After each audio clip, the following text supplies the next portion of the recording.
Here is the heart of the issue.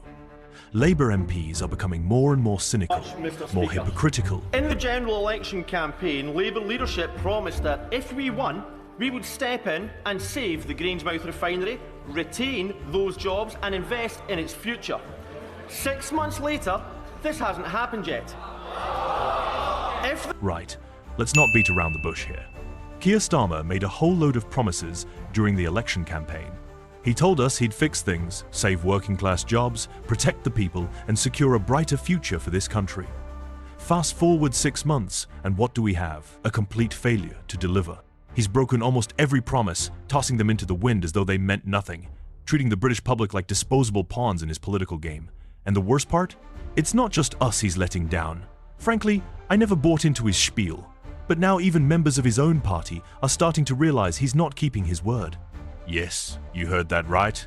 Some Labour MPs, who would usually stay silent or toe the line when their leader falls short, are starting to speak out. They're feeling the weight of disappointment, and they're not afraid to show it. This isn't just about a politician failing to live up to their word anymore. This is a full-blown crisis inside the Labour Party. We're talking about a situation where even those who are supposed to be his allies are beginning to question whether Keir Starmer has any clue what it means to lead, or if he's just toying with the expectations of the public. One Labour MP actually stood up in Parliament, called him out, and demanded answers about why Starmer hasn't been doing what he promised during the election campaign. If you've been paying attention to the news, you'll have seen that one of his biggest broken promises was over Grangemouth Refinery. That was meant to be a big win for him, wasn't it? He promised he'd save it, keep the jobs, and invest in the local community. Well, let's take a good look at where we are now. Then thousands of jobs will be lost and Scotland's national security will become massively weaker. What's happened? Absolutely nothing. Zilch. If that refinery closes, thousands of jobs will be lost. And let's not forget, Scotland's national security will be massively weakened as well. And this isn't an exaggeration.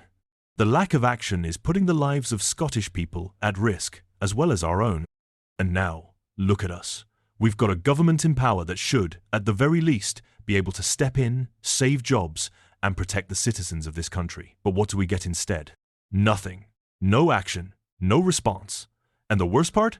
Not a single person seems to be listening to the workers at Grangemouth. It's not just about empty promises and flowery rhetoric. Long-term future. It is a really serious point. I take it very seriously and we'll do everything we can. It's about action.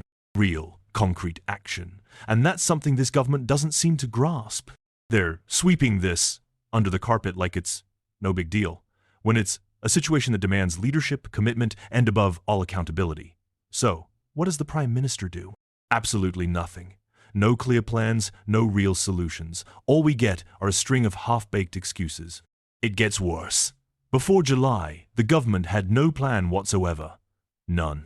The word plan didn't even exist in their vocabulary, unless, of course, it was to be trotted out for speeches at election rallies. But, of course, after being heavily pressured, they've now announced a so-called growth deal worth £100 million and started funding Project Willow to find a solution. But come on, who's going to buy that? After all this time, after all the damage, they finally pull a plan out of their hat hand. It's already too little, too late. What's even more infuriating is that when they finally make a move, it's already too late. We're talking about the future of thousands of families, and this cannot be treated like some political game, just pushing the problem further down the line, hoping time will sort it out. Mr. Speaker. In the general election campaign, Labour leadership promised that if we won, we would step in and save the Grangemouth Refinery, retain those jobs and invest in its future. 6 months later, this hasn't happened yet. If the refinery closes, then thousands of jobs will be lost and Scotland's national security will become massively weaker. Now that we are in power, I know that the government should use it to intervene and save the refinery jobs, protect Scotland and deliver on the promise to build Grangemouth for the future. Will the Prime Minister do that? This is a really important point, Mr. Speaker, because before July, there was no plan at all to support the workers at Grangemouth.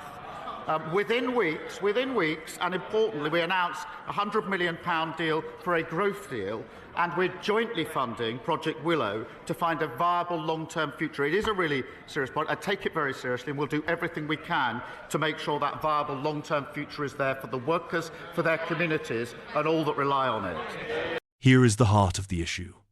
Labour MPs are becoming more and more cynical, more hypocritical, and increasingly disinterested in actually doing something meaningful for this country. They don't care about the people anymore. They don't care about the promises they made, and they certainly don't care about the change they promised to bring. And that's why, my friends, it's time to start questioning everything. Everything. What's going on here? Is the Labour Party actually working for the British people?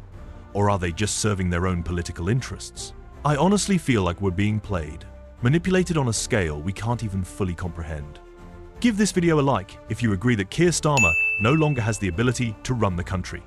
And let me know what you think about it in the comments.